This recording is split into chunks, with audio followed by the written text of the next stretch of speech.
Notre pensée est toujours en mouvement. Avant de s'exprimer par la parole, les gestes ou l'écriture se traduisent sur notre visage. Je me suis toujours passionnée pour la psychomorphologie qui est l'étude des expressions du visage mise au service de la connaissance des caractères. C'est donc tout naturellement que j'ai envisagé de peindre l'évolution des sentiments, à commencer par la jalousie, la colère, la méchanceté.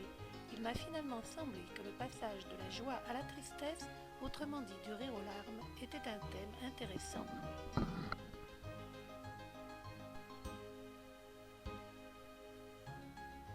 Pour commencer, j'ai tenté par la superposition de plusieurs croquis sur des papiers et autres supports pouvant facilement se froisser, donc modelables, de créer un mouvement comparable à celui d'un visage.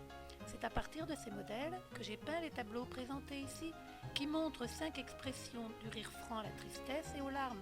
Mais si ces modèles se sont transformés en clowns au fur et à mesure de mes recherches, c'est que le clown reste dans les esprits le personnage qui, avec outrance certes, mais avec réalisme, est celui qui, par ses mimiques, assure le mieux la transition entre la joie et la peine, entre le rire et les larmes. Il ne faut pas cependant se fier aux apparences. L'art du clown, écrit André Searès, va bien au-delà de ce que l'on pense. Il n'est ni tragique ni comique. Il est le miroir comique de la tragédie et le miroir tragique de la comédie. On pense à ce personnage d'opéra, Paillasse, qui, apprenant ses déboires conjugaux avant d'entrer en scène, décide de ne rien laisser paraître et fait le pitre comme à l'accoutumée, en chantant « Ris donc de tes malheurs ».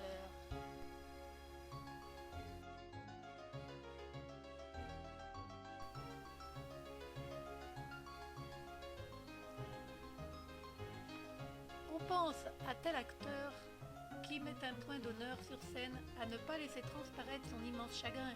On pense à ces acteurs de théâtre antique qui changeaient de masque pour exprimer leurs sentiments successifs. Le visage, la surface la plus passionnante de la Terre, selon Lichtenberg, se prête admirablement en peinture à la peinture des sentiments. Le visage bouge constamment, comme la surface d'une eau que le vent ride, comme la mer de Paul Valéry, toujours recommencer. C'est ce perpétuel mouvement des traits provoqué par le perpétuel frémissement de la pensée que j'ai tenté de représenter.